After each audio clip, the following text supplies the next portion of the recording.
We are live, I think. Hey! Oh wow, we're also live on Facebook. Are you guys ready for a this smackdown? oh A continuation of the uh, ex-Muslim civil war? Okay. yes.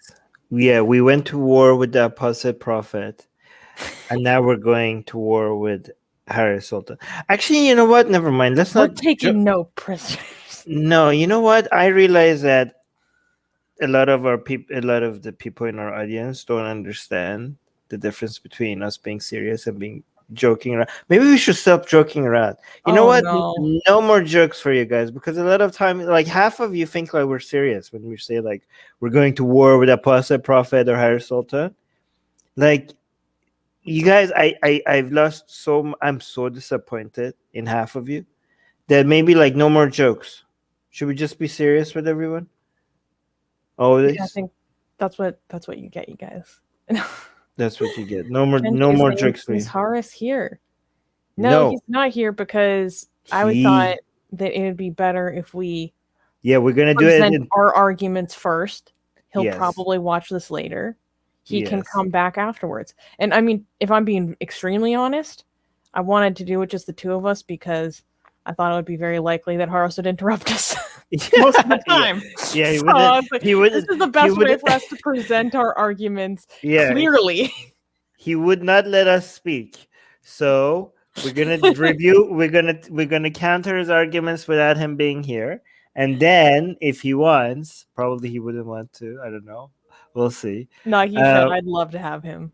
yeah, then he could come and counter us live on air. But first, we have to do this before we have to go through the arguments without having him interrupt us. Okay? Really quickly, Zane, is uh your shirt the Kaaba with the pride cloak? Yes. Yo, It's yeah. Like, the gay Kaaba, okay? show them. Wait, hold on. Can I see the gay Kaaba? Let me actually make it so that. How do I make it so that you're here? No, it's fine. Oh No, goodness. no. There we go. I was Yes. gay, baby. Um, Yeah. yeah, Alright, let's so go back here. go get that at our shop. I need to be on the Um, left. nope. Wait. Oh, you did both at the same time. You do it. That's my There we spot. go. Yes, don't take my spot. Okay, and also please understand that if you think Allah is gay is offensive, that's because you're a homophobe. You just outed yourself. You just outed yourself. Sorry, you did. It's Okay. really funny when people think that I'm like brave for wearing this shirt when Mm. I like literally live in the US and like that's a crime if someone does anything to me about it. I'm not brave, you guys. I wear this around my city all the time. No one does anything to me. That's not brave. Anyways, so Okay. yes, Horace posted a video about Mm-hmm. he has started a petition Mm-hmm. regarding Ali Dawah's entry into the country and continent of Australia. Um, for those who don't know, Ali Dawah is a Muslim apologist involved in, quote unquote, inviting people to Islam and exposing hate preachers, or so his Twitter bio says. And I think it's pretty fair to say he's a Sunni fundamentalist. And he expresses a lot of ideas about Islam that I don't like. Well, I mean, I do like them because they're accurate and for the most part, and they're not completely honest. But Ali Dawah. He's not completely honest. I would say he's honest. I don't know. No, I mean, well, that video you reviewed of him recently talking about child marriage, there were some parts of that I thought were dishonest. I don't know. I In his don't know. presentation. Okay, yeah, I don't know if somebody's being honest or not. I just take them by the words unless they really prove that they're not being honest. Like, there needs to be like I guess I don't mean that he's lying. I guess I mean that I think he's trying to obfuscate and sugarcoat. Yeah. Okay, that's maybe. What I mean. But who doesn't do that? Anyways. Oh, Infidel Noodle is here. Oh wow! What an honor. Hello. Aisha, are you still banned from TikTok because of your ex-Muslim activities? Wait, she's banned from TikTok? The number one ex-Muslim TikToker is banned from TikTok? I think so. Oh my god! You I know don't we know if have she's never banned. we have never promoted her TikTok. We should promote her TikTok. Well, it We might should. be too late. Yeah, it's too late. Damn it. Oh no. Anyways, Alright. okay. Oh. So, let's react. Oh, okay. So I'm banned until the 5th. She's coming back, guys. Okay. Guys, she's coming back. So when she comes, let's have her TikTok. Let's promote her TikTok when she comes back. Maybe we could have her on the show. Come. Or I think she needs to be on Secular Jihadists. I already recommended that to Ali. Oh yeah, good idea. All right, let's I've been continue. getting on Ali's ass about having her on SJME. Mm. Anyways, we'll do both. We'll do Atheist Republic and Secular Jihadists. yes. If she wants to.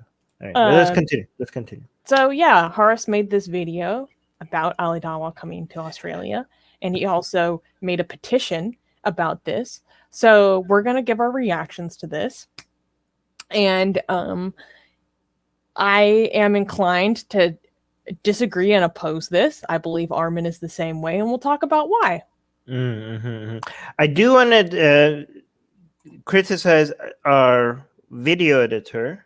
Oh, that's great. That's awesome. Oh, is it about the picture that she chose for you in the thumbnail? Yeah, not me, for Ali Dawah. So our video editor, like, yeah, I don't like the picture she chose for me in our thumbnail. Like, what is this? This is so old. But I actually don't like, I'm actually more upset about the picture she chose for Ali Dawah. I don't usually pick, you know, like sometimes we make joke thumbnails, but even when we pick joke thumbnails, we don't pick a picture of the person that we're disagreeing with to make them look bad, you know.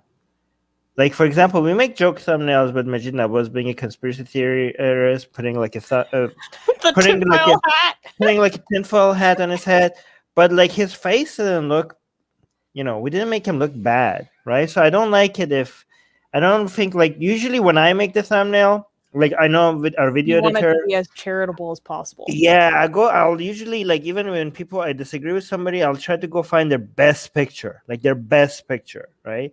To make them something that they would probably like as a way to show, you know. Even So sometimes they're ugly, and you go out of your way to find a really good picture of them. I've watched you do this. You're like, see, yeah, this mofo is, but I'm gonna find a good. Yeah, sometimes it's hard to find a good picture of somebody, but I try to find their best picture, even if we don't like them, right? So yeah, don't do, if our video editor is watching, don't do that. Hindu historian is here. See, I agree with Harris Sultan on this one, to be honest. Good. We're gonna have some opposition in the live chat. Hindu historian has actually started making videos now. So go subscribe to his channel.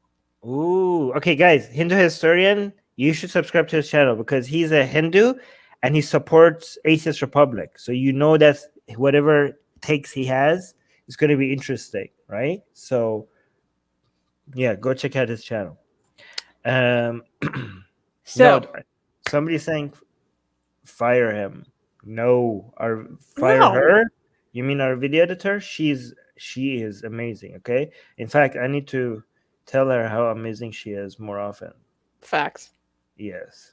Even though, yeah, it's really bad because when you have somebody hired, you usually only contact them when they make a mistake, but most of the time they're doing something right, and you just don't contact them when everything is going well. They only hear from you when they're doing something wrong, and then they feel like they're not being appreciated, which is sounds like my supervisor. Oof.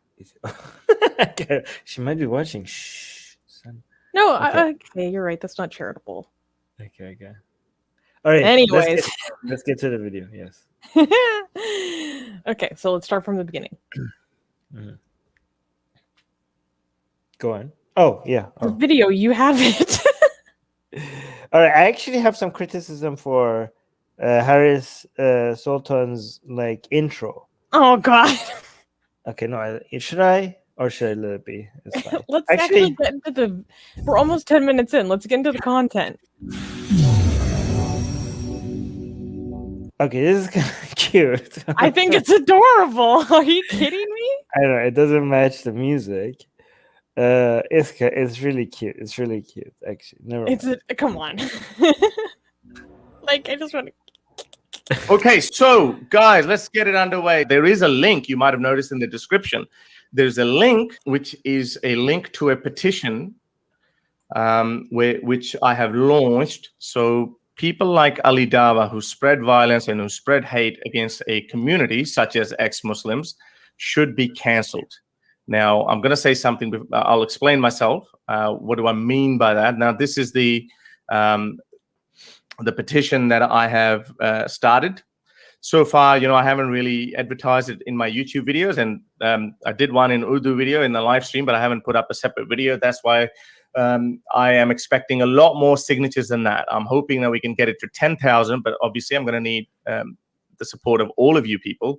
You need to go and sign this petition. Obviously, if you agree with me that he should be canceled. By the way, even if Harris Sultan, maybe even if we disagree with him, we're promoting his petition, right? Because half of you in the live chat are going to disagree with me and Susanna, and you're going to be like, no, Armin and Susanna, you're wrong, and Harris Sultan is correct, and you're going to go find his petition and sign it. So even if we're telling you why we disagree with his petition, we're still promoting his petition to the people who agree with Harris, right? Yeah. Now, before I go further, that what he has actually done, I'm not going to show the video, but when you go to that petition, you can actually see some of his terrible, outrageous, hateful comments. So it's very important that you do obviously understand what I'm saying. And then if you agree with it, only then you sign it. So first things. It's very, thank you for clearing that we are not forced to sign it, Harris. That if we don't agree, that if we don't, thank you so much, Harris, that you clarified that if we don't agree with the petition, we don't have to sign it. I didn't know that. I didn't know if that was an option, but thank you so much for that. But okay. First on that, a lot of people say, well, we are against the cancel culture. Well, I am overwhelmingly against cancel culture, but we have always said that violence is where we draw the line. So you cannot promote violence against groups of people, especially some minorities or some fringe groups of people, such as ex-Muslims. Okay, so it's very important what you mean by cannot. You cannot or you should not, right? And when it comes to violence, it gets very tricky, right? I mean, for example, I believe in state violence, right? Like anybody, not just willy-nilly under specific circumstances, but yeah. I know, but like if you ever endorse the military or the police, they can't be like violence bad, right? Obviously, there's some. If you think the police, if you have any arguments for why there needs to be police or there needs to be a military, you're endorsing some form of violence, right? But, and again, and also other forms of violence. Sometimes you think like endorsing it is immoral, but it shouldn't be illegal. And then there's some form of violence that you say that it should be both, is immoral and illegal, right? So for example, if I say I believe that there needs to be police, then you're endorsing state violence, right? If you say that, for example, if someone's opinion is that certain groups of people under certain circumstances should die, if that's someone's opinion, then I believe that's immoral. That's an immoral position to have, but it's not it shouldn't be illegal for somebody to state that. In fact, if you do make that position illegal, then every religion should be completely banned. Almost every religion. Habibi. Yeah, I mean, basically, if that's your standard, then Islam, Christianity, Judaism, and Hinduism would be illegal. All their scriptures will become illegal. So I think those positions are immoral, but it shouldn't be illegal, right? I think the only time when violence, advocating a position of violence should be illegal if it's a specific call to action towards an individual or certain group of people. That's the only time that I think, and that's beyond speech. That is incitement to violence, right? That's not a free speech issue, right? So, for example, you cannot say that's illegal not because it's speech. That's illegal because of incitement to violence, right? For example, if I say that this thing cures cancer, and buy it from me for $5 and it cures cancer, and if it doesn't, then I get arrested. Then I could be like, well, I should be able to say that. Yeah, but you're not being arrested for your speech. You're being arrested for scamming people. This is not a speech thing. There's a different law separate from speech that makes us illegal, right? So it's not a free speech thing that is making, so again, the draw the line that they're talking about, like it's not as clear cut that Harris suggested it is. Like, oh, as soon as you say violence, that's where we draw the line. Not really, right? But let's continue. It's no secret. It's a persecuted group of people, and people like Ali Dawah with huge following actively promote violence against us. Now he may, employ his wonderful mental gymnastic skills. He can go up and down, and he can say, well, this is what I meant. And obviously you already know what his views are on child marriages. Again, he employs his gold medal deserving mental gymnastics, but obviously we all know what he stands for and what he believes in. So because I do want to, a lot of people here are a lot of people, not you guys in the live chat, you're all awesome, you're all fantastic, okay, but there are some people who are idiots. Okay, actually some of you in the live chat might also be idiots, and they think that when we defend someone's freedom of speech to say something, that we're endorsing their views. I hope I hope you guys don't get confused that if we say that, oh, so and so person should be able to say this, it doesn't mean that we like that we agree with them or that we like what they're saying. Okay, I hope people don't get confused. Like, I'm pretty sure some of you are still going to get confused even after saying. Yep, it's worth clarifying though. Good point. Okay, I'm gonna have to. Infidel Noodle, can you bring these up again because I want to highlight Infidel Noodle's comments, but we haven't got to that part of the video yet. Because of that, as I've always maintained, that violence is where we draw the line. If someone promotes violence against any group of people, whether they are LGBTQ people, people of color, or even white people for that matter, any group of people, you promote violence, you should not be given any platform. And the second thing that I wanted to say, that people like Ali Dawah actually promote cancel culture. I remember. So, okay, remember, not be giving any platform, that might be justified, okay?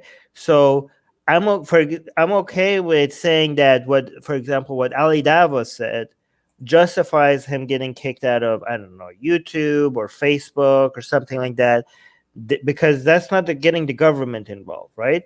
That might be like, and if you want to have a petition to be like his YouTube needs to be removed or something, right? I think that is that is justified, right? But if you are now involving government, now we have a free speech issue. Okay, a lot of people like, oh, Armin, what, like, I don't know, like, some people are so stupid that even when you ban somebody on YouTube, they're like, what happened to free speech?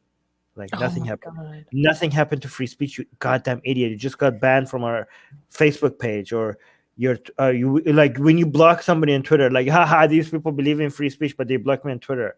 Like, well, and I mean, it should be stated that, like, the so-called privatization of the First Amendment, that's a different topic. That's a different topic, right? But right now, yes, at some point we need to come up with talk about rules beyond free speech that applies to social networks and stuff. But that's a different discussion. As of right now, when we're talking about free speech, we're talking about governments not getting involved in other people's expression, right? So you could have, for example, if Harris Sultan had a petition for YouTube to remove Ali Dawah from YouTube because of what he said, I would sign that petition. right? I would be like, yes, okay, that's not a free speech violation of his free speech. He still gets to say what he wants to say, but that should be. I mean, come on, for YouTube, like we get so many strikes for so much less, and he's not getting a strike for this. That's How's true.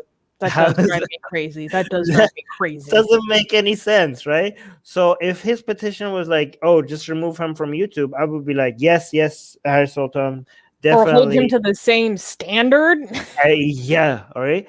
But if you now get governments involved for like, I mean, I hope he's gonna say what Ali Dawah said, that he thinks that the Australian government needs to get involved. But we'll see. Maybe he mentions it.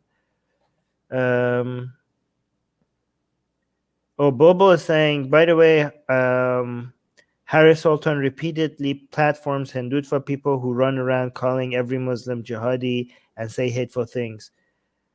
The hypocrisy is astounding. I don't know how he would respond to that. Oh, I've Okay. seen Bubble and him going back and forth on Twitter.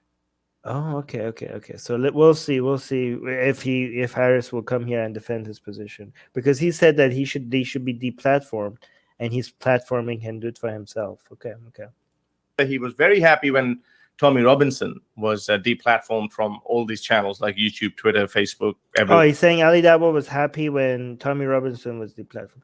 Again, whatever Ali Dawah is happy about, or if he's being a hypocrite or whatever, is irrelevant. I mean that the government should get involved. Yeah, but some standard that he but, said.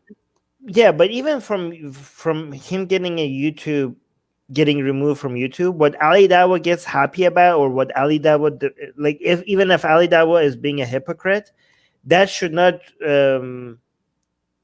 change our opinion on what should happen to Ali Dawah, right? For example, let's say that I all of a sudden I'm so happy that somebody was removed from YouTube, even though they didn't do anything wrong that justifies them getting removed from YouTube, right? And then I get removed from YouTube for no good reason. I mean, that's like, you could enjoy the instant karma, right? But at the same time, you should still point out that, that still doesn't justify Armin being removed from YouTube, even though, I mean, I enjoy the fact that he's such a hypocrite and now he's like getting the taste of his own medicine. You could enjoy that, but at the same time, you should be like, but I can't support this. Like, it's not justified. But let's continue. So you can't really find Tommy Robinson anywhere these days. And he was very happy. He celebrated that. And he was over irrelevant. So that's why people like Ali Dawah, and as you saw in the case of Zara K, these people don't play by any rules. They have their own worldview and they stick to it and they go for it. Obviously, Ali Dawah is not responsible for what happened to Zara K, but the local Shia Khoja Itnashari community set her up. And they were obviously butthurt over her ex-Muslim atheist activism.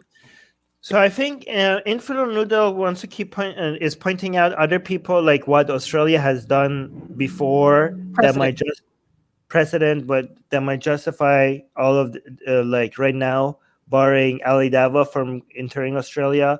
The thing is that we're being consistent. We think all of those are wrong as well. Yeah, right? I'm like, Australia's barred people from entering our country for poor character in the past. Aisha, what you're teaching me right now is that USA. Like, I have such a high standard of free expression and free speech. Like, this is kind of blowing my mind right now. No, I mean, so the thing is that so you guys are saying like, well, Australia's laws justifies this, is up to the government for decide. Yeah, but we, like, if there are precedent for the Australian government to have done the same things, we're against all of those. This is against the standard of free speech. This is why we think like United States is the leading country, when like United States is the role model for other countries, I think, when it comes to freedom of expression. This is bad. This is not something that should be celebrated. Aisha is clarifying. She's not saying that she condones it. She's just giving us like facts. Yeah, no, we understand, Aisha. We understand that. We're not saying that you're saying that, but we're using your comments to say, because a lot of people might say like, okay, well, Ali Dawah should get barred because other people got barred. No, we should, like, no, nobody should get barred for their. This is like character. Well, their character and their speech, like this is so Orwellian. I don't know. It's so, oh my god, like criminal this is, history is one thing, but yeah, character. this is thought policing. This is Australian government engaging in thought policing. We don't endorse this. It's no secret, and I'm sure when Zara comes out, she will tell her story completely. It's not my story to tell, that's why I can't really spill the beans. But we know obviously a little bit more than what has been made out to the public. So, and on top of that, he is actively promoting his own agenda against Zara K, who is clearly a victim in this. Again, that's, Irrelevant. I mean, we hate that he does that and we disagree with him on that, but he should be able to do that. Just because we don't like it, that doesn't mean he should be stopped. Like, I mean, if he should be stopped, maybe like deplatform him or something. But getting governments involved in because getting the government involved because you don't like what somebody's saying is like really getting off track from promoting Enlightenment values. This entire case. So maybe we should return the favor. If we can, obviously. This is not a sure shot deal. We don't know whether that petition will be successful or not, even if we do manage to get 10,000 signatures. But I'm sure if we do get to 10,000 signatures, it will be reviewed by someone like Australian Border Force, which is the Australian Immigration Department. They keep changing these names for some reason. Australian Border Force. All right. Infidel Noodle, Aisha is saying, Australia certainly has issues when it comes to allowing people in the country. For example, the way we've treated asylum seekers is vile and blatant violation of basic human rights. Yes, that's famous. Kushik is saying, United States checks your Facebook, YouTube, etc. before letting you in. They check for what? For criminal history? Like wait a second. Habibis, he's here. He's here. Yeah, but Harry Sultan is completely missing the point. Australia doesn't owe him anything. What does that even mean? That's completely missing. This is why we owe him entry. Doesn't owe him anything. We're talking about upholding Enlightenment values and not thought policing people. What does this got to do with Australia owing him something? That's not how you decide. That's not how you decide how to uphold people's rights and who gets to speak. And it's not based on owing. Imagine, what is that got to do with anything? I mean, come on, Harris. Like, do you think he wants to join? No. We're gonna do this for them. We need to, Harris. Maybe at the end. Let's have a part 2. Maybe at the end. We need to dissect this fully. Yes, let's dissect it fully. And I'm worried that you'll interrupt us too much. Yes, he will interrupt us. He won't let us speak. Talk. But imagine if freedom of expression was based on the government owing you something. Is that the standard? Like does the United States government owe the people? So, no, it's the government. You want them to uphold Enlightenment values. You want them to uphold freedom of expression. It shouldn't be based on, what do I owe you? Like, is that how you decide which rights and values to defend? I wanted to bring this up later because I think this is a very good point from Ben on Twitch. Guys, go follow us on Twitch. Ben is saying also banning Ali Dawah allows him to push a victim narrative to his base, possibly further radicalizing them. Yes, and I mean, I do think it's giving them a very easy card to pull to their audience when Horace has enlightenment and free speech activist in his bio, and then has literally a campaign called Cancel Ali Dawah. And I understand that there's more nuance to it than that, right? But to someone who's not as able to identify nuance, they're just going to think you're full of crap. This is going to really empower him. Like, if I was Ali Dawah, I would be really happy about this petition. They're like, look at these ex-Muslims. They're like, they can't handle the truth, right? They're coming at me. Like, this is such a good marketing tool for Ali Dawah. whether it works or Like, it doesn't. Look, In fact, if they it hold works, they hold each other to different standards. I wore this shirt today on purpose for a reason, right? I wore this specific shirt for a reason today because this is my free expression. This is something that they would not tolerate, right? But I'm gonna tolerate, you know, what they have to say because I'm not gonna be inconsistent here. Hindu experiencing the petition will at most have the Australian border force look at the issue, nothing more. Yeah, but look at it for what? Like the hope is for him to be banned from going to Australia. I mean, why would you want that? In fact, guys, if I was Ali Dawah, I would hope that this works. This will be such a badge of honor. Oh my God, this will be such a badge of honor for Ali Dawah. I basically go around the rest of your life saying I triggered the ex-Muslims so much they had to ban me from entering a country. This is how you know my opposition doesn't have the arguments, because they don't have good arguments to counter me, so they literally have to ban you. And this is from people, and then he will go around, and I know this is like he doesn't understand free speech, so he will say this. This is from the people who defend freedom of expression, and yet this is when they only defend freedom of expression if it's the expression of ideas that they like. Yeah, this is like the number of ways that he could use this forever that is countless, right? If I was Ali Dawah, I would be like, man, I hope they ban me from going to Australia. Wait, let's keep watching this so we can lay out our arguments and then bring on Tower Sultan at the end. Okay, but we need to actually get through this video, so let's focus less on the so they will have to have a look into it. And this is not really that far-fetched idea, because as you know, Zakir Naik was actually banned from entering UK, and I believe he was banned from entering Australia and United States as well. And think about how big of a news item that was. When that happened to Zakir Naik, that was such a huge news item that boosted his profile significantly. It's like you were saying earlier. Yeah, exactly. I was barred from speaking at a university in Calgary. And that's how you got your Wikipedia page. That's how I got my Wikipedia page.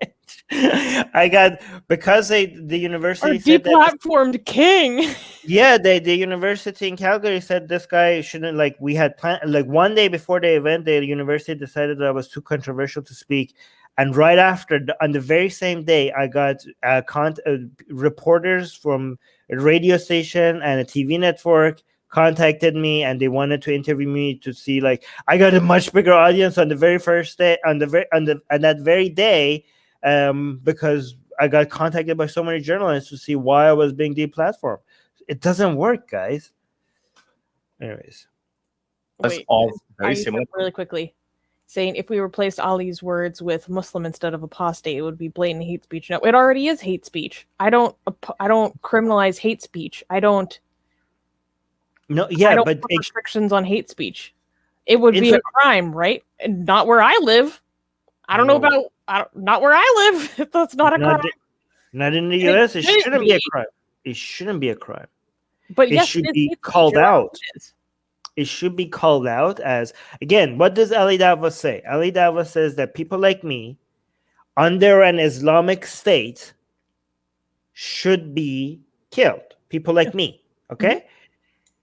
That is horrid. And people like Infalo Noodle and Harris Sultan, and Apostate Prophet, right?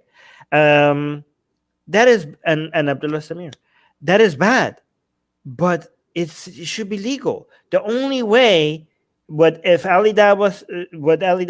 I'm going to try to say this in a way that YouTube doesn't strike us. What Ali Dawah says should be legal if he says, go blank Armin, right? But if he says, if Ali Dawah says, Armin should be killed if there was an Islamic state, he should be executed. That should not be illegal, right? That should not be illegal. That's not and again, if you same and way. if he says that about all ex-Muslim, that shouldn't be legal. And yeah, if he replaced ex-Muslim with Muslim, I think that's grounds for being deplatformed from YouTube and Facebook. Yeah, for sure. But that shouldn't also be illegal. That should not be illegal. If it is illegal in Australia, yeah, that's horrible. But again, and if that's illegal in Australia, we're against Australian laws. We prefer American laws over Australian laws. There are places in Australia with blasphemy penalties. So yeah, there's a lot about Australian standard of freedom of expression that I don't appreciate and I actively oppose. Right. Aisha is saying, if we consider the real life implications of such rhetoric, I feel like it could easily incite or inspire radicals to take violent action. I think that's very dangerous. And earlier you were saying that I think this has the potential to do that. Yeah, Aisha, okay. The ex-Muslim activism has the potential to incite violence against Muslims. And that doesn't preclude us from saying things, or saying our mind. We don't judge off of the potential. We judge off of the wording. All right. That is very specifically actionable. I have a question for Infidel Noodle. Okay. If we consider the real life implications of such rhetoric and this rhetoric as well, I feel this one and this one. Okay. I feel it could easily incite and inspire radicals to take violent action. I think they can, especially In this fact, one. Maybe it has. Maybe it has. I think this book has inspired and a lot of radicals to take violent actions. So, Infidel Noodle, do you think this book should be banned? Do you think it should be illegal to sell this book or to preach this book? Do you want to ban Islam? She's saying, but we don't condone, I'm not even going to say this because of YouTube, the K-ing of Muslims. Ali literally condones the K-ing of ex-Muslims. Okay, but Infidel Noodle, we don't. And also under very specific circumstances. Okay, this is Infidel Noodle. It's like I think you guys are missing the point. Okay, we don't, but we think that the people that say that are not actively saying that action should be taken, but maybe are endorsing it, they are horrible people. Like even the people who say that about Muslims, and maybe they should be deplatformed from Facebook, YouTube, but they should not be arrested. The government should not be able to restrict their freedom of expression. The only way the government should get involved if they call out for a direct call to action. Not if something leads, this view of them will lead to this, and it therefore might end up, getting some people hurt. That is, if you go down that path, you're setting a precedent for so much government involvement. Like you are advocating for thought policing to a degree that will backfire. You're giving the government so much authority. The consequences of that is much more, actually, right? You think you don't you think you don't trust a whole bunch of radicals with some dangerous ideas? You think a government that has that much authority is not going to get radicalized? Honestly, that's so much. The implications of it are so much worse. I should think. Okay. I think that's a fair point. And this is a different note, but in the petition, I'm looking at the wording of it right now. One of the bullet points in the petition is he, meaning Ali Dawah, has successfully convinced his audience that executing ex-Muslims, apostates from Islam, is fair game. That's not what Ali Dawah says. It's not fair game. I have never heard him say that you should. No. Or he's commanding or inciting people to go do that willy-nilly. He's saying under very specific circumstances, and we're proud of that. And we're not endorsing. We're not endorsing this, but he actually doesn't say that it's fair game. It's if the Sharia conditions are met. Yeah, and in fact, The okay, so opposite this of is fair game. again, guys, this is still horrible. It's gonna for some of you who don't get it, it's gonna seem like we're defending this view. We're not, okay? But what While they I'm actually wearing my K Kaaba shirt. what they actually believe is that under an Islamic state, which doesn't exist right now anywhere in the world, okay, and even then, when there is an Islamic state, they don't think like Muslims could go randomly find ex-Muslims and like go chappy on them, okay? Under an Islamic state and a perfect Islamic state, then ex-Muslims would get arrested. They would have the opportunity to do tawbah and be like, okay, fine, I'm Muslim. Don't chop me. And then there's a judge. There needs to be 3 days. and then there needs to be witnesses, and like even if somebody is privately an ex-Muslim and are not going out and advocating for people to leave Islam, there's no evidence that they're ex-Muslim, so you can't do anything with them. Again, this is still horrible, okay? The fact that they're advocating for execution of people because of their opinions, that is horrible, okay? But this view is not enough for government involvement, okay? It's horrible, but it's not enough. It should be direct, and we think that the government should get involved with only when there's direct incitement, okay? So again, we still do endorse him losing his YouTube channel over this, okay? But not government involvement. Yeah, then Bulbul is saying, Dawah is factually right.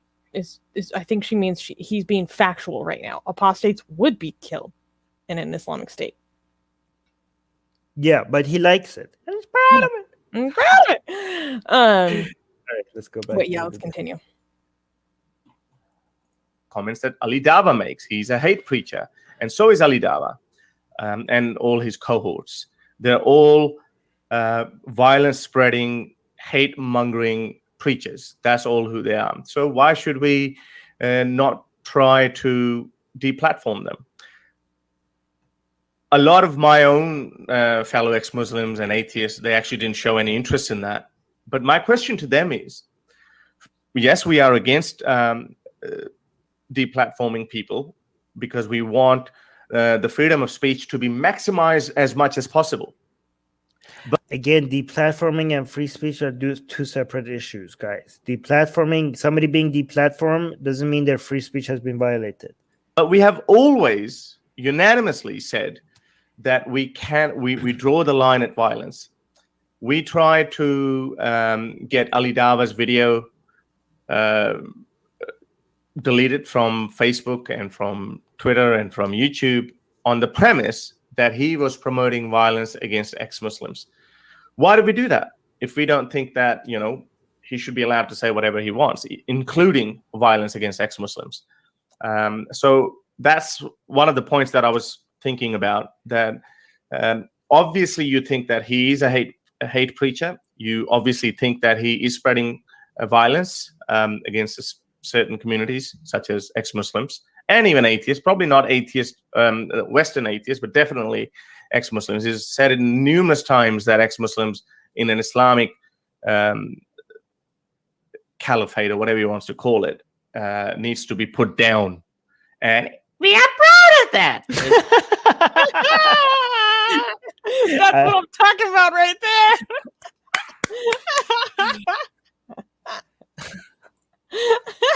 That was good. That was better. That was really good. So, yeah. To remember his high-pitched voice. So that is the reason why I'm actually launching this petition. And hopefully, if we are successful with your support, we would be able to get him banned from entering Australia. And hopefully that would be used as precedence against him, and he can be barred from going to other countries like Canada and United States. This would do wonders for his YouTube career. So that is very important. Obviously, if you buy my point, if you buy my argument, then you should support him. You should support me. Now, I want to talk about what he actually did say Okay. What is the case against There we him? go. Let's Bring go. forth There's a the case against evidence, him, as you can Mr. see, Sultan. if you go through the actual petition, I have the evidence. Imagine if we get a strike for showing what Ali Dawah says. I'm so and mad. And Ali Dawah's channel Don't still even talk like that. I don't even want to. I know YouTube The works. day we had today with Facebook. Yeah. Oh my God, don't even say that. Evidence for all of these points that I've made. I'll quickly go through it. Ali Dawah, the notorious radical hate preacher, is coming to Australia and your Aussie universities to radicalize our youth. He has publicly condoned child marriages. We have a video in that, and you can see that. Death sentences for those who leave Islam and harassed apostates of Islam online. Most recently, Infidel Noodle. And Hey, Infidel Noodle! Shout out. And I did run this by her, and she obviously said that she is uncomfortable him coming to certain Australian cities, and she might be in one of them.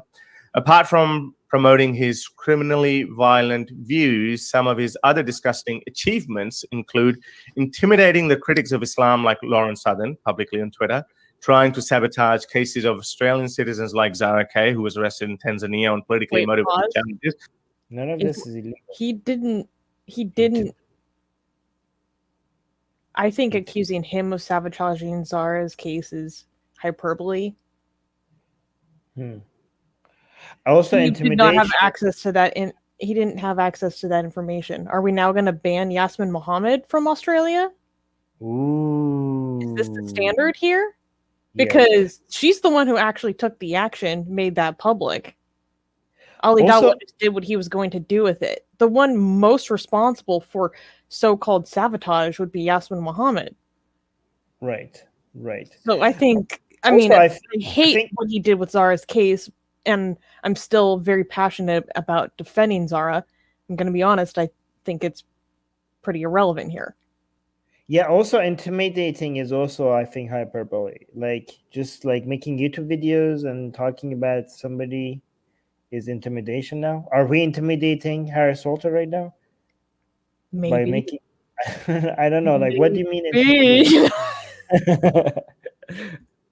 Belittling, harassing, and making misogynistic comments about women's rights activists like Aisha Muhammad. I mean, none of this should be illegal. This is all like belittle, like for harassing, belittling, harassing is making YouTube videos about somebody harassment now. Considers Australian forces to have committed war crimes, regularly bullies, harasses, what? and Oh my He's God. allowed to have that opinion.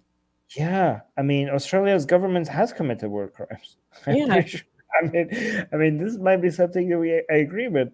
I don't know. Yeah. Okay. He's so- allowed to shoot. I'm allowed to consider whatever the hell I want. Like, what the? considers Australian forces to have committed war crimes. I mean, haven't they? I'm pretty sure they have. The US has, and I am very free to consider it as such.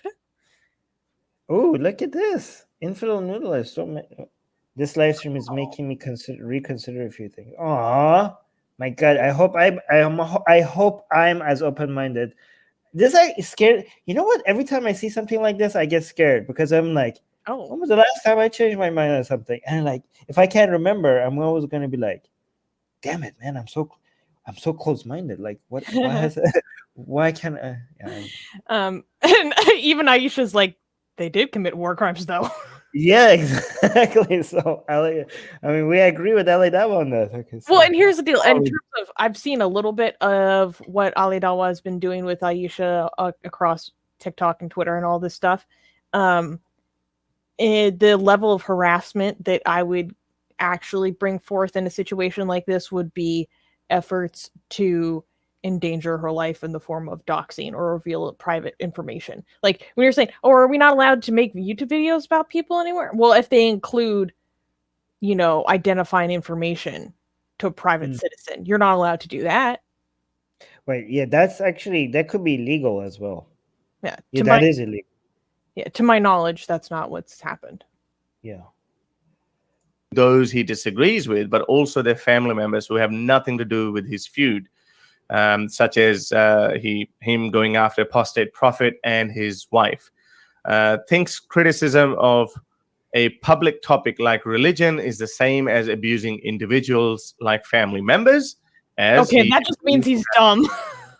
Thinks criticism of public topics like religion is the same as abusing individuals. Wait, isn't Harris Sultan doing that right above? He said so? he said thinks criticism of public topics like religion is the same as abusing individuals. No, never mind. Yeah, that just makes him not very smart. Okay, never mind. Wait, I misread that. Yeah, that's like Hindutva level cognition right there. Aisha saying I blocked Ali on TikTok and he started DMing me his TikTok videos to me on Twitter. Ooh, Aisha, No, I think Ali he has a crush on you. Oof. Yeesh. I don't blame him. You do have pretty eyes. Anyways, okay. Okay, Susanna, control. I'm gonna no. Okay, play. I think Susanna is projecting. Anyways, good. Or supported Muhammad Hijab when he was abusing Mrs. Apostate Prophet's wife. He has publicly convinced his audience that executing ex-Muslims, apostates of Islam, is fair game. Now, you might think he's just some troll who behaves like a bully, but it's not fair game. It's not fair game. And I've never heard him purport that it's just fair game. He's very specific. Oh, Aisha's saying, I told him I'm not into boys who look like the... Oh, shaved their pubes and super glued it to their chin. My word. Wow. I mean, I usually don't endorse making fun of people's appearances, but if somebody's harassing you, I think it's justified. Yeah, it's fine. It's justified when you're being harassed by them. Yeah. But let's continue. No ordinary troll. He has over 500,000 followers on YouTube and various other platforms. He has successfully convinced his audience that child marriages, executing apostates, bullying and harassing his critics and their family members is a noble act. Okay, I mean, his gymnastic, I'm not going to go into what Ali Dawah says about child marriages, but he thinks, okay, I'm just the summary of it. I know this is very moronic, okay? Again, I'm not defending Ali Dawah, but he thinks his prophet marrying a child, he uses his gymnastic arguments in a way to argue that shows that you shouldn't marry a child now. Yes. Okay, yes. That means that because he waited 3 years. Because when Prophet Muhammad married Aisha when she was 6, and then he waited 3 years and consummated the marriage, had sex with her when she was 9. Before then. To him, that shows that because it was legal for him, like that means that you should wait until it becomes legal where you are. So he kind of says that means that you should. Apparently, in the minds of Ali Dawah, Prophet Muhammad having sex with a 9-year-old means that child marriage is wrong. I know that's, again, I'm not endorsing this. I know that sounds idiotic, probably because it is. But again, he himself is not endorsing child marriage, at least today, only for his prophet. Oh, wait. Well, no, I remember in the video, he was basically saying, like, you have to follow the law of the land. Yeah, so he's endorsing it if you have an Islamic state. Yeah, or if you're in a country where the law is lower, up to the age of 9. Oh, Aisha's saying, to clarify, I tried to be respectful towards him, but he insisted on slandering me relentlessly. Like, I'm not being mean for no reason. No, I believe you, Aisha. Oh, yeah, we believe you. Yeah. Don't get me wrong, and my patience would be worn. But James is saying, we aren't going to win any awards by being nice. What kind of a standard is this? And this reminds me of something We're not being nice. We're being consistent with our values. Human rights and rights in general are useless if they only apply to people who you like. Your commitment to them is tested when you are called upon to apply them to the people who you despise. Okay, you're still missing the point. I saw Hara saying on social media, like, oh, like just using their own tactics against them. Like, that's not my standard. I'm not getting my values from these people. You know, they are not an example of the standard that I want to replicate. This has I don't nothing to do. I don't want to use their tactics against others. Okay, guys, here's the thing. If I always tell you that, this is what I always say. Human rights are only human rights if they defend the rights of the worst humans. Freedom of speech is only freedom of speech if it's free to say the worst things. You don't believe in freedom of speech if you only defend the freedom of things you like to hear. You don't believe in human rights if you only defend them for the humans that you like. Your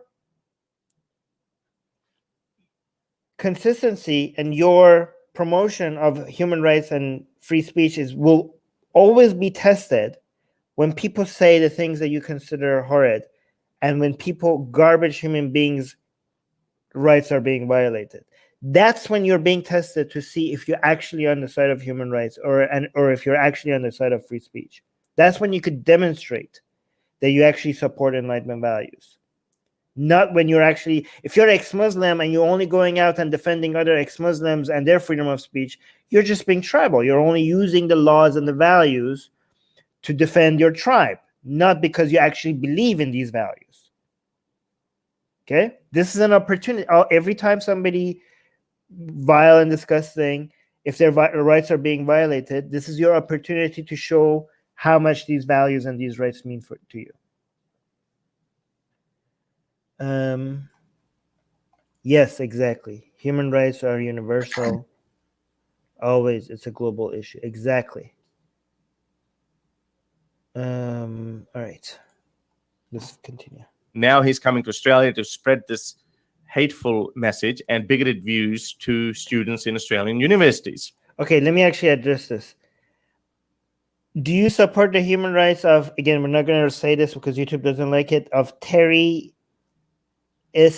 Okay. Hell yes. Yes, we have. Hell yes. We have so many times. They deserve to be defended in court and then punished accordingly after having their day in court and after being defended by the best lawyer that we could get them. We do. But they should be punished, but not willy-nilly, not in a kangaroo court. If they're arrested, if they're at the point of them if they have a gun in their hand or if they're causing harm, you could take them out at that time because because they're in the process of committing violence. But if you actually arrest them, like if you have a whole bunch of ISIS members and they're all like kneeling on the ground and they're all have their hands tied behind their hand, and if somebody goes and just goes boom, boom, boom in their head, like that's a war crime. Yeah, that's a war crime. They weren't sure at that. If they're arrested, they need to be trialed. No longer self-defense. It's no longer self-defense. We will defend their human rights. It doesn't matter how vile they are. It doesn't matter how garbage of a human being they are. We'll defend their human rights for sure. Yes, they need their rights. Dictate means that they have to have a day in court and they need to be defended. And does that mean that we don't believe in justice? No, they should be punished for their crimes. They should be punished for their crimes, but only after evidence is provided, after you have a public defendant trying to make sure that the punishments are not cruel and unusual. Yeah. So yeah, we do.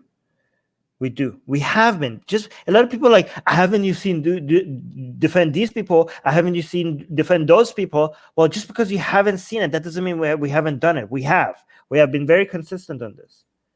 James is saying no one is going to arrest Ali Dawah for what he has said. His freedom of speech is not being violated. Traveling to Australia is not a human right. Stop misrepresenting this. You're misrepresenting this. We think government involvement, when it comes any form of government involvement, whether it's restriction of your mobility, whether it's a fine, whether not even if you're not being arrested, maybe if you get a fine, like let's say you get punished, maybe the government gets involved. And as soon as the government gets involved because of your opinions and your expression of your opinions, that violates freedom of expression. Even it could be even this mild. Like, let's say like Susanna gets protection from harassment, okay, by the government if she calls the cops.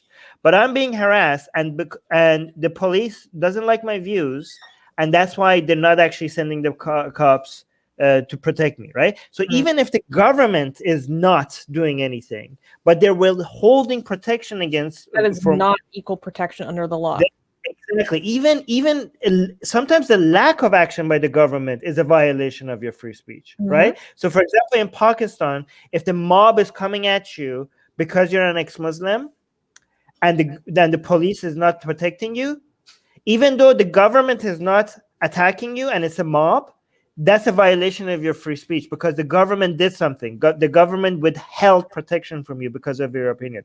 As soon as the government gets involved, now it's about your freedom of expression. All right, let's continue. Well, I think Aisha's bringing a good point. How should governments decide who's permitted to enter the country? Don't get me mistaken. I think that if he had properly incited violence or committed a crime, then he should be barred entry.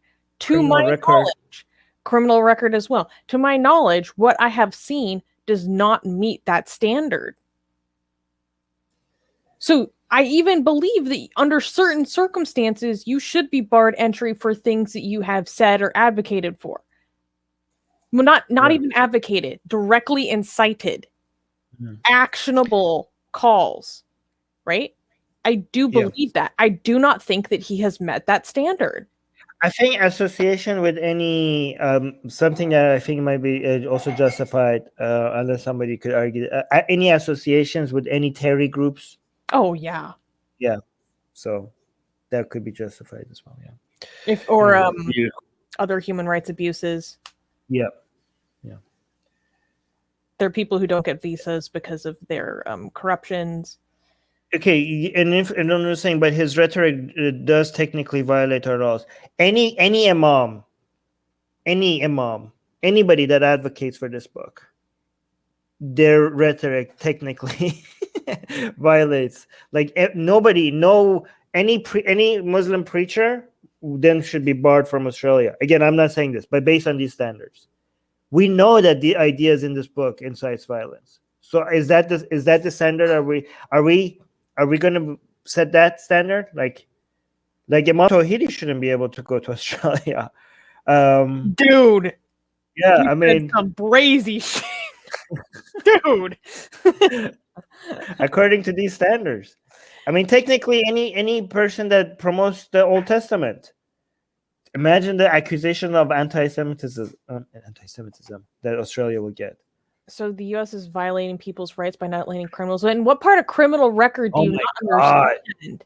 We just said it's justified to not. I never hear you talking about the international travel rights for neo-Yazis.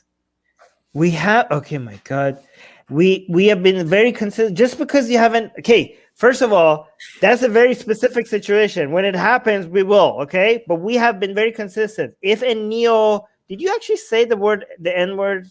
No, it's neo-Yazi. Oh, neo-Yazi. Okay, good. We have been very consistent. We have been saying many times on this. Oh, I haven't heard it, so you guys are inconsistent. Just because you haven't heard it, that doesn't mean we're inconsistent. Again, how dumb do you have to be, guys? We have defended neo-Yazis. Yeah. From, for example, the neo-Yazis were having a protest, right? And they were getting police protection because the mob wanted to hurt them. And a lot of people were against this. People were like, why is the police defending the neo-Yazis? Well, because the neo-Yazis at that time, we're against their views, but they were just doing a protest. At that time, they were doing a peaceful protest, right? Again, we hate their views, but the mob wanted to attack them. The police job, they're the citizens of the United States. The police role is to protect the citizens of the United States, even if they're neo-Yazis. And if the mob wanted to attack the neo-Yazis, the police were creating a barricade around the neo-Yazis and letting the police would have been protecting them from me. Yeah, when you were Antifa. Again, I remember calling it, I remember saying that this is beautiful, right? The fact that because is so anti-fascist for fascists to be able, like, you are demonstrating how anti-fascist your government is when fascists get protection from police to be able to have a peaceful demonstration. I think nothing shows how committed your country is to freedom of expression if the people that you defeated in World War II get to come and advocate for their ideas, and they get taxpayer resources to defend them while they advocate that. This is the destruction of fascism. This is the absolute commitment to freedom of expression. There's no better way to show to the world how much your country defends freedom of expression. This is why I think U.S. standards are better than any other country, unless there's a country that I don't know of that is better standards. Anyway, you have to finish this video. I suppose the issue is whether the government feels his rhetoric counts as incitement to violence. Exactly. Does it meet that standard? I don't think so. And Haras is saying, don't change your opinion yet, Aisha. I've got slam dunk argument against both these Ali Dawah fanboys and fangirls. Okay, so here's the thing. If I go to Amazon Australia right now, okay, if I search for Hadith Bukhari on Amazon's Australia, would I be able to buy this book? Because what Ali Dawah advocates when it comes to executing people like me, it's a milder version of what Bukhari says, okay? Do you think that this book you can purchase this book in Australia? I'm pretty sure online you could purchase this book. Do you think this book should be banned in Australia? Because is that the standard that we're having here? But anyways, let's continue. Request the Australian Border Force and Honorary Peter Dutton, who's the Minister for Immigration, to bar his travel to Australia so he cannot spread his hateful, bigoted ideas and cause disharmony in Australia.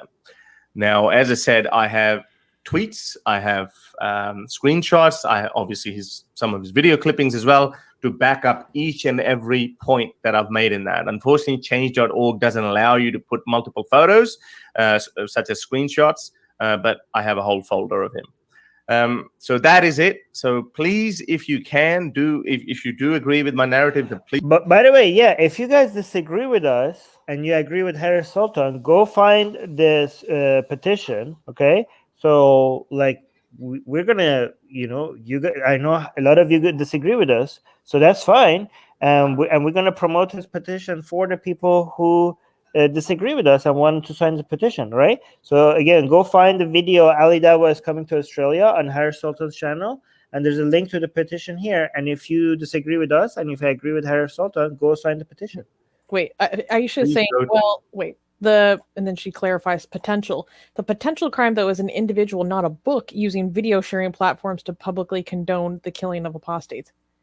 He's allowed to condone that. He has not directly incited it. Wait, so what's using video sharing platforms? But some people are selling this. Why is that difference? There are people who are using a book selling platform. Why is a video sharing platform different from a book selling platform? Maybe that's a technicality under. And also, the people who are selling this book on Amazon are also individuals. I don't know what how is that technically different? And this is more direct. I mean, Ali Dawah has more barriers on how, like, the standards that Ali Dawah has and how somebody like me or Infidel Noodle will get executed are higher than what this book introduces. It's easier to justify my execution under the standards of this book than what Ali Dawah has. And Bishop Moulton is actually raising up a better tactic. Why not socially boycott the ideas by asking the university to platforming him to instead deplatform him? If that's a private university, I'm much more comfortable with that. Yeah, I don't know if that works. That might actually still help him promote himself. That would still be a good marketing technique, but I'm talking in terms of government involvement. Yeah, at least you would be consistent. I'm more consistent in saying that's fine. A private university is welcome to deplatform him. Yeah, there's a difference between us. There's two different arguments. One, would this strategically would this work, and one, is this in line with Enlightenment values? Okay, so these are two different topics. to change.org and sign the petition. That would be very noble of you if you actually do that, and that would set a very good precedence for hate preachers like him, who promote violence towards groups of people such as ourselves. Is Harry Sultan about to come here and destroy us both? I'm ready for it. To help him produce more. Yeah, and guys, by the way, go support Harry Sultan on Patreon. He's doing such fantastic work. Again, it's patreon.com/ex-Muslim. Wow, what a good, he got the ex-Muslim before anyone else. That's pretty good. That's a fantastic URL. That's Right. like how Devin Tracy is. His PayPal is just atheist. Yeah, Like, I God want that. damn. Wait, How so do can you go to the petition? The link is in the description because I Oh, want can we have him? Can we? No. Maybe we could do that on a second. video that he compiled of what Ali Dawah said because we should talk about Can it. you send it to? Can you send it to him because he really wants to come? I'm gonna go take a pee break. I'll be right back. You send it to him while I go do that. Okay. Well, really fast. I'll go fast. Yeah. Okay, Harris, I will send you the link. Am I ready to get scalped, dragged, snatched, exposed? Harris, I'm ready to be exposed. Okay, I sent the link over. Oh, Harris, if you're watching, it's in your Facebook Messenger. Okay, in the meantime, I will... Wait, no, let me see. Where is it? Share. Okay, let's watch just like a little bit of this video to see what he says. And does this meet my standard? You asked me, would I allow my daughter to get married at 9? I'm saying the analogy is wrong because our teachers the woman has to be sexually, mentally, and physically ready. That means if my daughter wants to menstruation, hold on, let me finish. If my daughter reached the age of menstruation at 9 years old, I would say you are ready. You are ready to get married. This is a part of our religion. There's a All right. Who is this? Harry? Yeah. Why there's is a it? reason why There's somebody here. Because people like you. Is that Harris? Who leave. Stop this video. Hold on. Who is this? Yeah. Oh, there we go. Okay, there we go. Who is this? Turn on your camera. He's- Oh, I you're can't. I'm actually driving. Oh, you're so I've got my hands. Oh, free on. you shouldn't do this. This is incitement to. This is dangerous. I've Are you got my sure you hands can do free. this? I've got my Okay, hands free. fine. Okay. All right. Okay, fine. Okay, cool. Bring You it. ready to Destroy us. Our ass? I'm ready for it. Right. You know, see, when I was looking at it, and I know both of you guys are doing it with your best intentions, but this is actually the evidence of how when we, I think self-righteousness would be a bad word, but I know that's not what you intend, but it happens to us all the time as well. And I was revisiting my position as well when you were making some of the points, and then some of the counterpoints came to my mind, and that's why I want to share them with you. So first of all, both of you, I'm going to hold you guys accountable for your own words. So we all want to be logically consistent, right? But I don't think either one of you are being logically consistent because it's never that simple. There are always more nuances. There are always more positions. So first of all, let me say that as far as Australia is concerned, right? Australia has its own set of rules, its own set of laws. Australia doesn't owe anything to Ali Dawah or anyone else living anywhere else. Now, let's start with Armin, your logical consistency. Remember when we were in Germany? Can you guys hear me? I think you guys are just listening to me. Remember when we were in Germany and when we did the speeches and everything? What did you say? Remember? You said, don't let any one of those people come in who don't respect, you didn't say Western values. I think you used the word secular values. Secular values, right? You said that. You said, don't let those people come to your countries who don't value secular values. I don't think there's any argument or any debate that what kind of values Ali Dawah admits. Now, obviously, he's a British citizen, so he can't be kicked out. So he's not a British citizen. No, I'm assuming you were referring to immigration. Yeah, you're referring to you're referring to a separate thing. Okay, when it comes to somebody coming in and becoming a resident, or becoming a citizen, then you can and you should involve their values, right? And Right. we Why, advocate why, hang on, Susanna. So let's drill it down. So why are you conveniently making that distinction now that, okay, if Ali Dawah is permanently going to come here, hang on, if he's permanently going to come down here, or he's just going to come here for a couple of speeches, what difference does that make? Right. Because I can say that in that short amount of time, he can do same amount of damage that someone else might do even a longer amount of time, because he has bigger audience, etc. So Right. when some Joe Blow, some Ahmed from Iraq who agrees with Ali Dawah, same points, same values, but he would not be allowed to enter Australia because he wouldn't be able to reach 500,000 people in his lifetime, maybe, but Ali Dawah can do Can I it with respond? one speech. It has not everything that you're saying is completely irrelevant. About their size of their audience is irrelevant. What the government owes can I respond? Sure. Let me respond. Okay.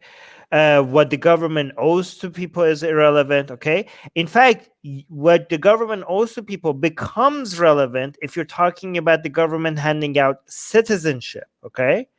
That becomes relevant when somebody is, visiting your country, when it comes to tourist visas, and stuff like that. When somebody's coming to visit, if you're policing people's thought based on that, that's thought policing, right? When it comes to residentship, right, the standards again probably should be more based on the work requirements that you have, the skill set that you're missing, values again, the contribution that this person is going to make to society. Okay, so again, what you were saying, like the amount of damage that they could do in a short amount of time, that is also irrelevant, especially when it comes to I was actually steaming your position. can I actually finish a thought before you respond? When it comes to citizenship, oh my God, of course the values of the person coming in becomes irrelevant. Okay, your entire country's identity is about it's about upholding certain values and certain principles, and you want to make sure that those values and principles are going to be withheld and respected, and the people that are coming in are not going to vote in politicians that are like completely derail the government from that, because your entire country could be hijacked if you just open the door without without controlling for certain values, right? But this is different. If Ali Dawah was applying for Australian citizenship, I would be like, Australia should not give people citizenship. Somebody like Ali Dawah citizenship. Like, what the hell? Like, they should. I think like there should be.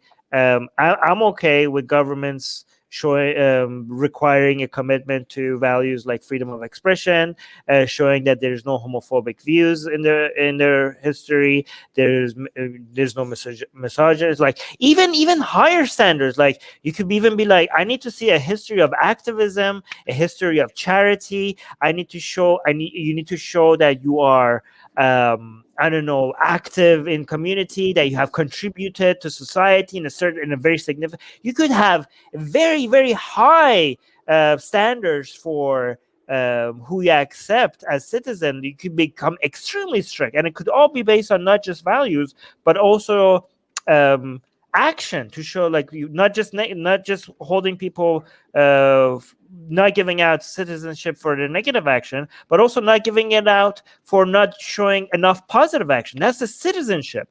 But to be like, oh yeah, we're going to completely not even let you visit because we don't like your views, that's a completely different topic for sure. Okay, so first of all, I think let the audience understand that. So you are saying that for citizenship, he shouldn't be allowed to get citizenship, but for a short-term visa, he should be allowed to visit, right? So now I would say we can go back and forth on that. Why are you drawing that line? That's the United States. United States has the same standards.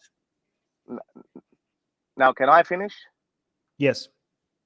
Without interruption. I muted myself. Are you listening? Sorry. I muted myself. Yeah, I know. Okay, I want to jump in as well, like when you were talking, because otherwise we forget our points. I won't jump in. I won't jump in anymore. Go on. I think there's something wrong with my phone. I think it's really.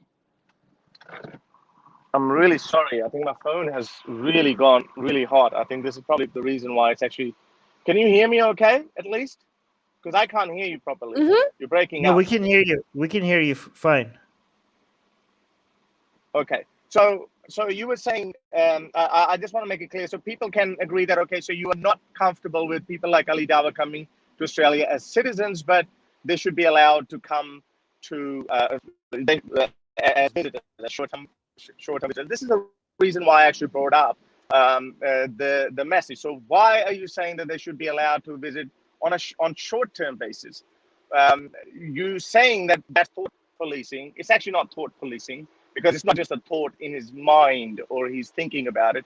These are violent views, and Australia and obviously other countries can have different opinions on that. To me, what you're saying that, okay, that's not you're playing with words. It's quite. We know that how people dog whistle and they say certain things in a certain way, and how they're interpreted by the people. We all know what's happening. We all know what happened with Trump, when people were saying, he didn't directly say that go and storm the Capitol building, but we all know people were chanting, yes, we're going to storm the building.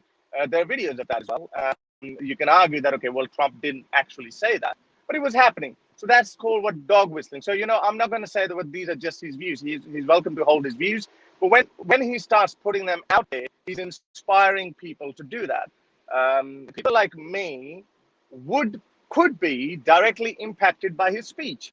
And I'm pretty sure that if and the standard might not be very difficult in different in America as well. I heard you say a couple of times that that's why American freedom of speech is the First Amendment is miles ahead of the rest of the countries. But no, I mean, I think Zakir Naik was actually banned from the United States as well, because when you are actually representing, when you're holding those views and you're actually promoting those views, again, I'm not going to go into the technicalities of that, whether he said that go and do it. Yes, he didn't say idiots doing it, but his dream is like Daniel and Kikachu and all these people. They say that we need to convert, we need to establish Islamic caliphate, and we need to be killed. Now, some people obviously would see that, okay, well, Australia is not an Islamic caliphate. It might not become an Islamic caliphate, so I'm going to take the matters into my own hand. Yes, I know Ali Dawah did not explicitly say that, but that speech is along the same line. And I know that if I use that kind of a language, I could also have consequences. Now, I just wanted to raise point on what Susanna also said. Susanna said, well, if, she's okay with barring people if they have a criminal record. But by that standard, okay, you could say that why bar them as well? They can say that, well, we did our time. We paid for our mistake. Why are you not allowing me to come? This is why I keep saying that Australia doesn't owe you anything. You keep asking, what does it matter? What does it mean? That's what it means. Australia doesn't have to let you in. It's the same way as Facebook doesn't have to give you a platform. So Australia doesn't have to let you in. It just doesn't have to. This is not a breach of your freedom of speech. And you say, well, there's another point that you made. I'm sorry, I'm just blurting them all out because otherwise I might forget them. You said that, okay, well, do you support human rights of criminals? Yes, we do, or T people. Yes, we do support that. But when you put them in prison, their human rights are taken away, obviously, because they are you have taken the liberty away. And yes, you could say, well, that's the punishment. Yes, that's called consequences. So what you say and what kind of message you promote, it has consequences. And those consequences may include that you would never be able to enter Australia. Now, let me tell you something. It was actually put out that if you actually have made a donation to WikiLeaks, for instance, you may not be allowed to enter the United States because you have aided the enemy. So you could say, well, I support Julian Assange for whatever he did. So all of these things, it's very, you could say that, okay, well, at least, okay, I don't support that. But in the real world, we don't live in some utopia, Armin. We live in the real world where there are more nuances, where we always have to constantly modify our views, constantly amend our laws, and make what is most practical. So, this is why I think I'm consistent. Can I as well, because I respond? never called. Hang on, no, wait. Last line. This is why I never called myself a free speech absolutist, because when people go after people's family members, and I say that is personal now, so it's not. I mean, you can hide behind freedom of speech. I know you've said that. Yeah, sure, they can do that, but I know that is that's why we have libel laws as well, because these are individuals involved. But someone could argue, like those Hindus did, that well, this is my freedom of speech. I'm just doing whatever he's doing. So yeah. Anyway. All right, I made a list. On to Can right. Yeah, Can you- I go through my list responses? Okay. So, by the way, I saw this in the live chat by Infilo Noodle as well. When we say it's up to Australia, of course it's up to Australia. But we are criticizing, yeah, of course Australia can decide what the laws are going to be and what they're going to do and what they're not going to do. But we can criticize those laws. We could be like, if Australia decides something and they like, well, this is our law, we could be like, okay, yeah, but we don't like your laws, and we get to tell Australia that why these laws are bad, right? So when we say Australia like shouldn't do this, and people say this is up to Australia, that doesn't negate the fact that we think like, yes, it is up to their government, and we think we're against a position that they're taking. Okay, when it comes to saying Australia doesn't owe anybody anything, again, this is why citizenship is completely different from letting in somebody in, because it's not about when handing out citizenship. This is not about just letting them visit. You're actually giving something to them. You're giving them the rights. You're giving them the benefits of being a citizen, right? So the question of the government owing somebody something, in fact, when it comes to residency and citizenship, that becomes relevant. Does the government owe you anything? Does the government owe you residency? No. Does the government owe you citizenship? No. So they get to decide who they want to give residency to and who they want to give citizenship to. And we think like having people's values in mind is good for a country, right? And to have a very strict screening process based on those things. That is your government gifting somebody with something, and they don't owe you anything, so they don't. They get to be picky when it comes to people coming in. That's not about giving something to somebody. That is about you, the government, stepping in and stopping somebody from doing something. That is restricting someone's mobility. Okay, so the difference is the action of giving somebody something and the action of stopping somebody from their mobility. Those are completely different. And in fact, it's not about just when it comes to giving somebody citizenship. It's not just about letting them visit Australia. There's so many rights and so many consequences in handing out citizenship, and the future of an entire country is dependent on what type of people get to be citizens, right? It's completely a different discussion, right? When it comes to you're saying like these certain values will cause people harm and might lead to violence and stuff. I'm wondering if Harry Sultan, once I'm finished going through the list, I want to ask you, like, based on your standards, would you ban the promotion of the Quran and Hadith in Australia? Like, do you think, like, if you say, like, well, we know what these ideas lead to, well, yeah, we know the same thing about the Hadith and the Quran. So, Harry Sultan, are you advocating that we make the promotion of the Quran and Hadith illegal? Based on your own standards, right? When you say Facebook, just like Facebook gets the right to kick somebody off of their platform, Australia gets to do the same thing. No, I mean, that's the difference between freedom of speech and something else. That's the difference between deplatforming of freedom of speech. Australia's government is a government. You're talking about government involvement. You're comparing that to a private company deciding who they want to platform. That's completely a false analogy. You also mentioned about human rights. You talk about people's human rights are being taken away when they go to jail. Not really. The rights That was insane. That was like okay. Harry Sultan, abolitionist. The prison conditions. The prison conditions could violate someone's rights. But let me finish. You don't. When we defend human rights, those rights do not include the right for you to be free while committing a crime. That's not a human right that we defend. Okay, your human rights has not been violated if you go to jail after committing a crime. Your human rights has been violated if you didn't get to defend yourself, if you didn't have a court hearing, if you're being punished, if your punishment doesn't fit the crime, if you're going through a cruel and unusual, if you're going through torture.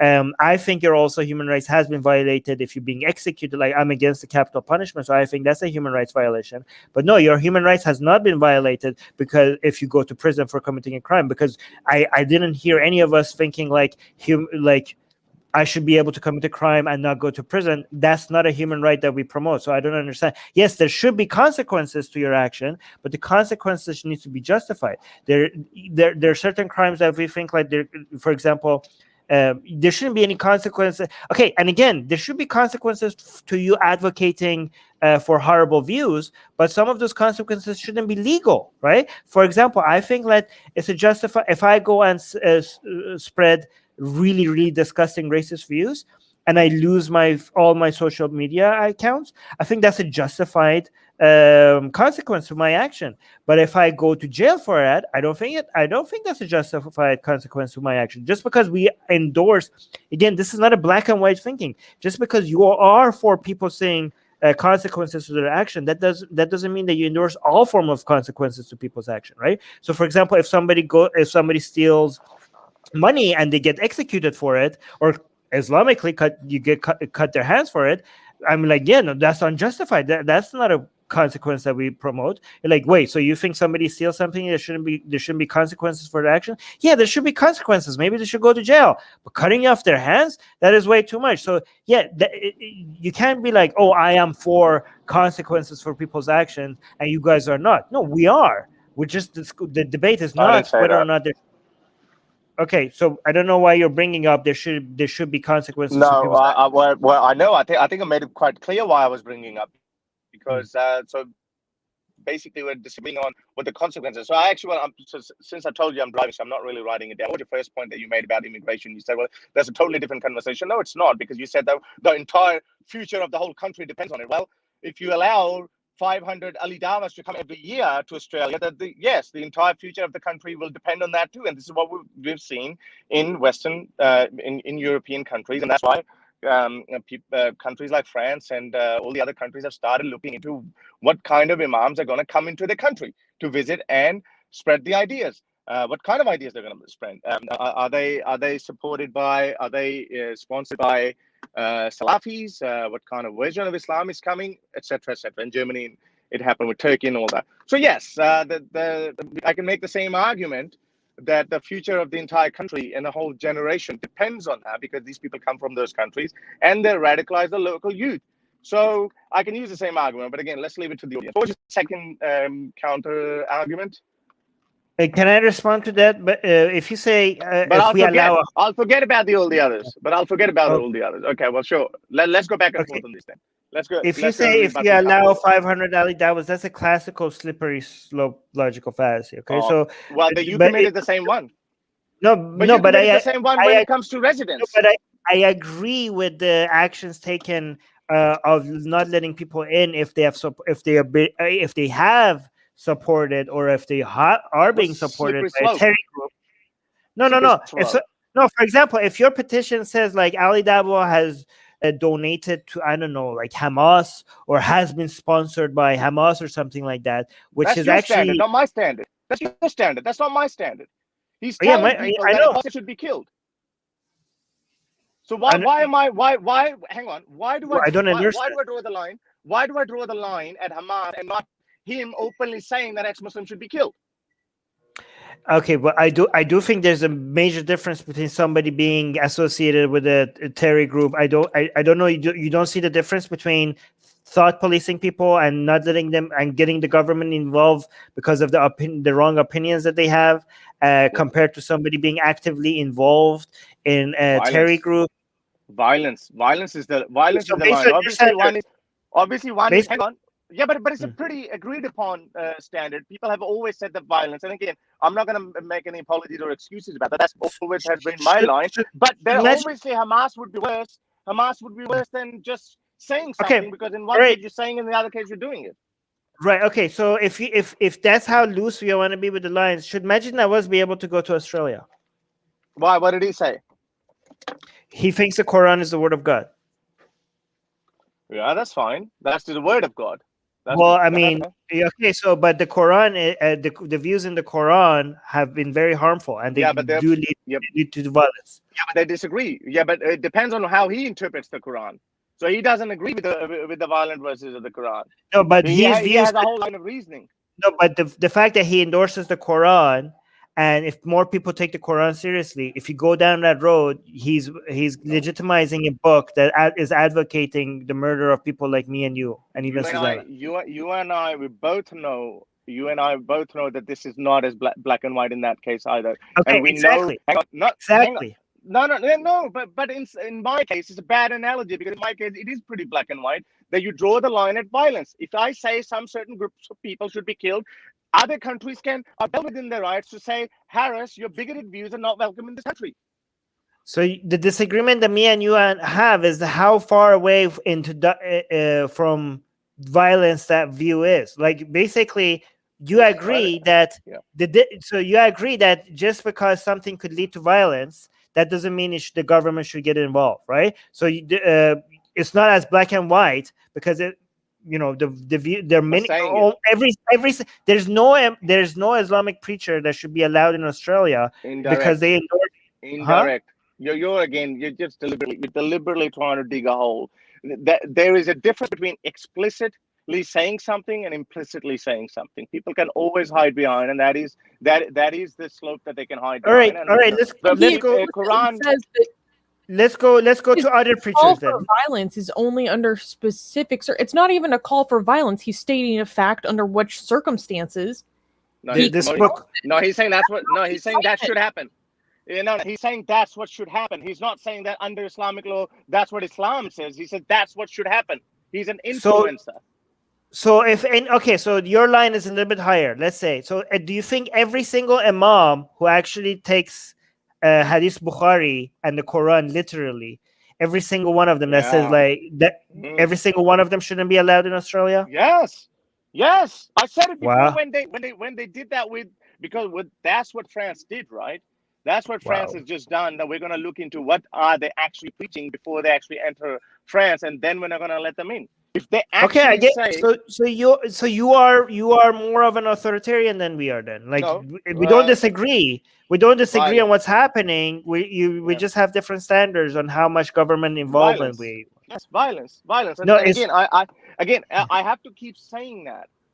This is not a breach of his human rights, because Australia is not an Australian citizen. Australian government is not his government. We have visas for a reason.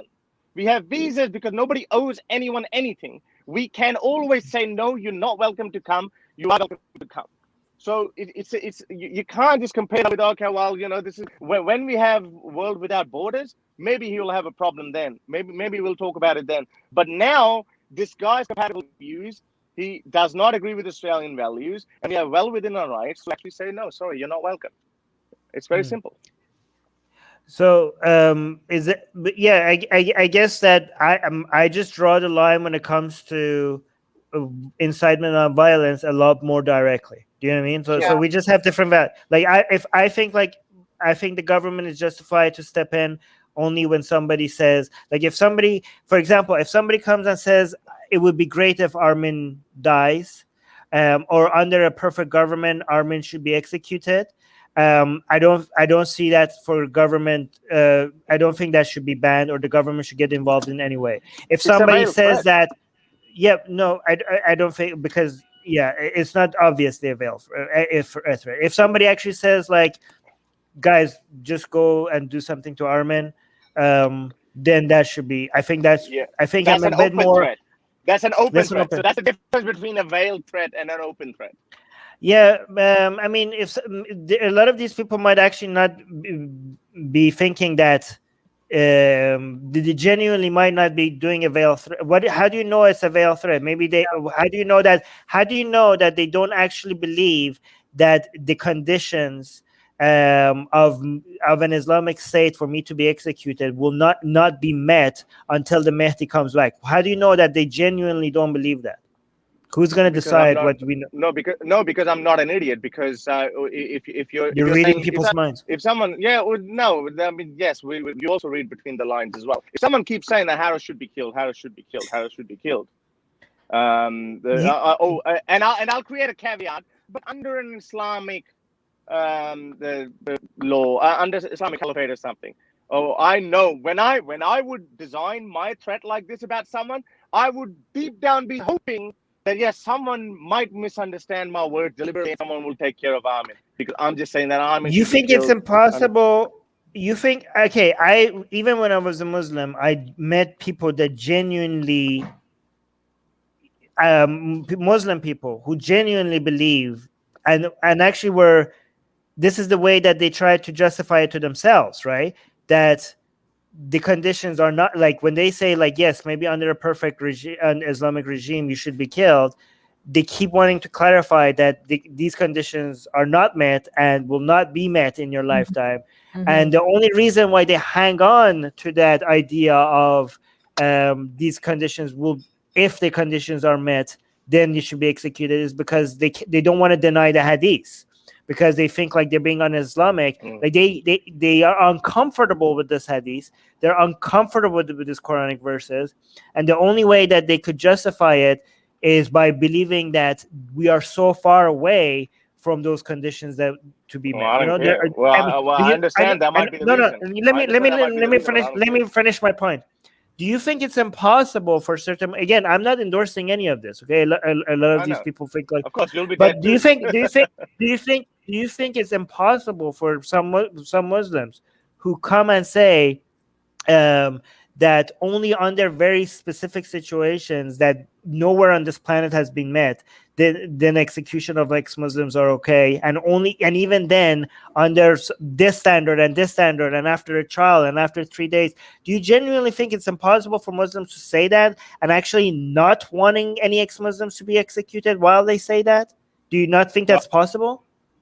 No, I genuinely think that when people parrot that kind of narrative, the world is not that black and white. When Ali Dawah says that, even his own audience will not just see that, okay, only in an Islamic caliphate. And since Australia will never become an Islamic caliphate, so that's fine. Harris can go and live his life. We've seen that. I've seen that in Pakistan, and I've seen that. I mean, they're people, and I've actually got screenshots of people publicly say, well, Harris, there's a reason why there is a death sentence for blasphemers. Pakistanis have not that much of an obsession with Mutaddeens, but more so with blasphemers. So that's what this is. But privately, people have sent me his screenshots where he's telling people that this is his address, go and kill him.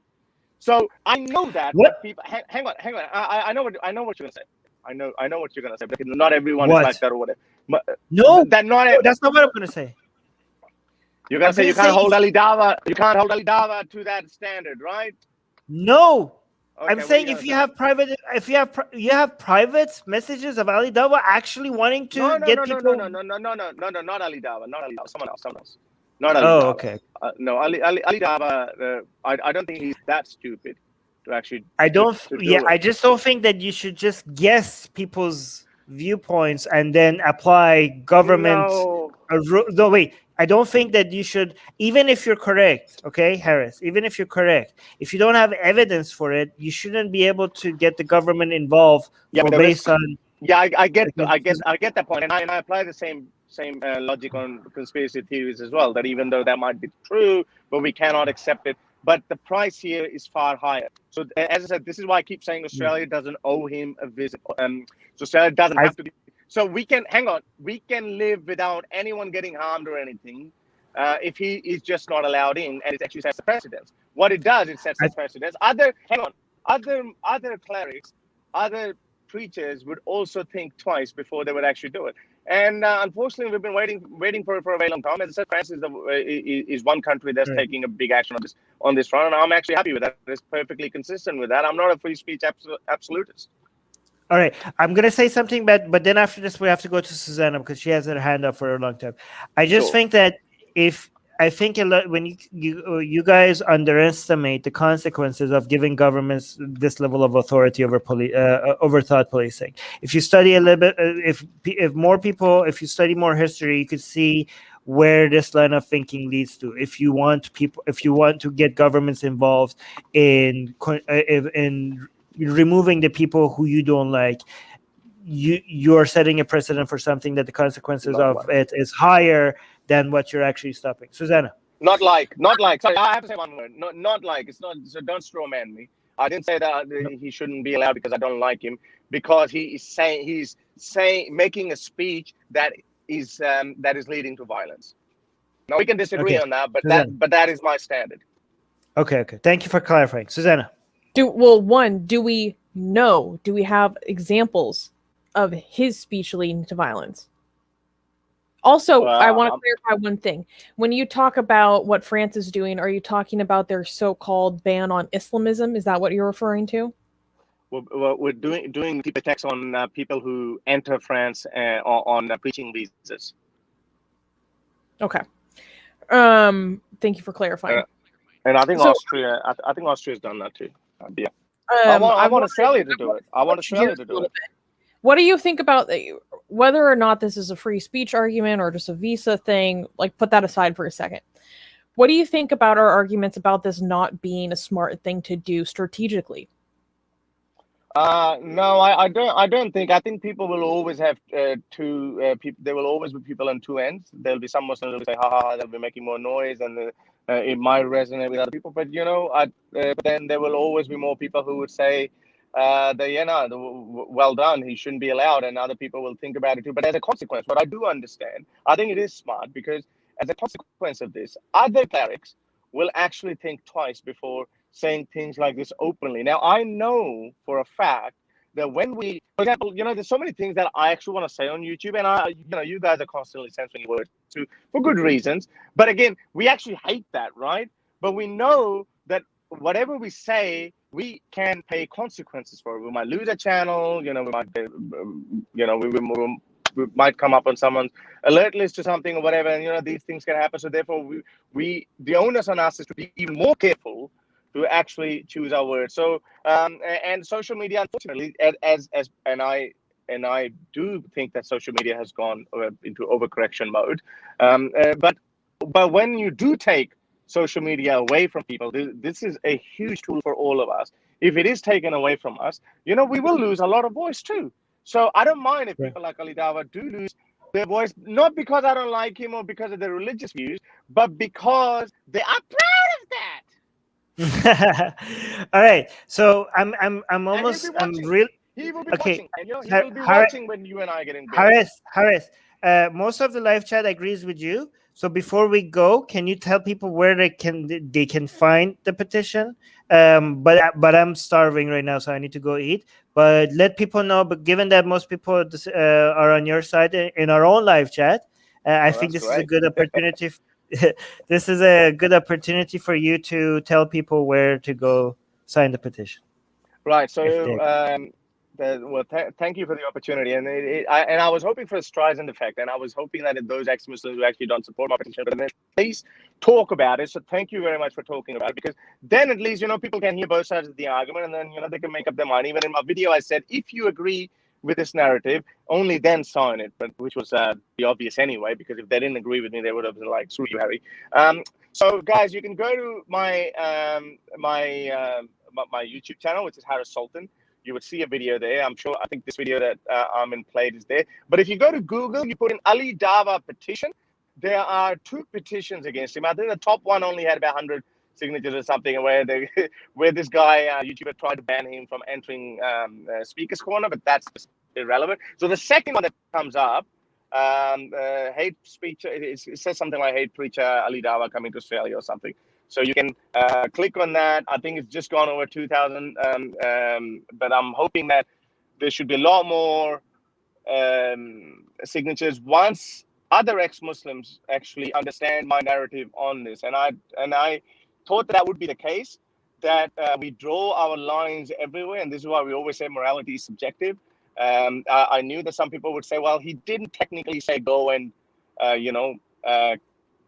whack some ex-Muslims. He didn't explicitly say that, but I'm sorry, my journey is from Pakistan, and I've seen how people have said blasphemy, and we've seen now people are getting lynched by mobs for simply saying Jesus, just pray to Jesus.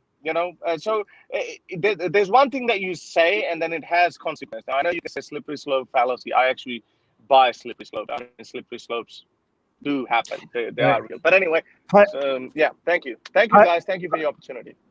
Pyro Kitty Cat in live chat saying I already signed and I'm proud of it. And Infidel Nuda saying very thought-provoking discussion, everyone. Oh, thank you.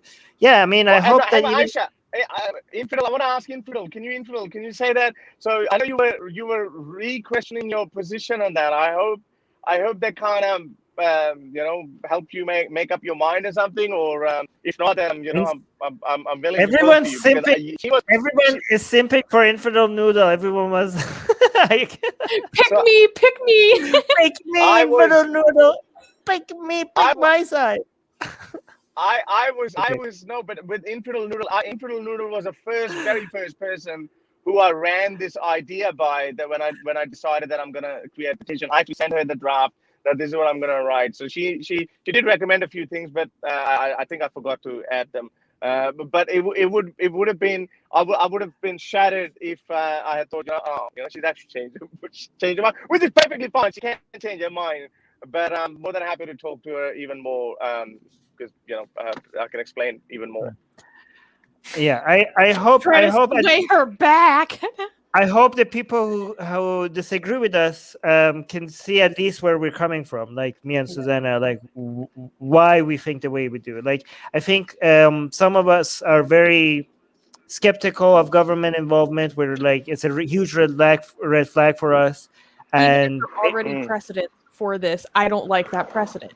Yeah, maybe we're more libertarian than the rest of you, and we just think like we're very concerned about government involvement and where that could lead to. Historically, that hasn't led to good. Maybe so. I mean, even if you think that's like maybe we're being alarmist and maybe that's not justified, I hope some people could appreciate why this is such a important right that we fight for, and we think that is important, right? Like, understanding the people who disagree with you. I'm hoping that's what some people will take away from this. But anyways, our mod Suha, our own mod, actually posted the link in the chat. Yes. Thank you, Soha. Wow, Soha is always very helpful. Yes, in the live chat, there's now Soha has provided a link for you guys if you want to click on it directly. Anyways, thank you, everyone. I'm going to... make sure you check the link in the description for our Blasphemous Art, free Blasphemous Art ebook. If you subscribe to our newsletter, you get our Blasphemous Art for free. It will be sent to you in the welcome email. And also, our Atheist Republic YouTube channel, the strike from it was removed because the counter notification worked. They didn't provide any evidence. They didn't file a court. So they didn't have any. So we should be able to live stream on Atheist Republic from now on. So yay! All right. Anyways, subscribe to the newsletter. Link in the description. It's Hikmah. It's Dharma. Do it. Do it now. Bye. I'm going to go eat.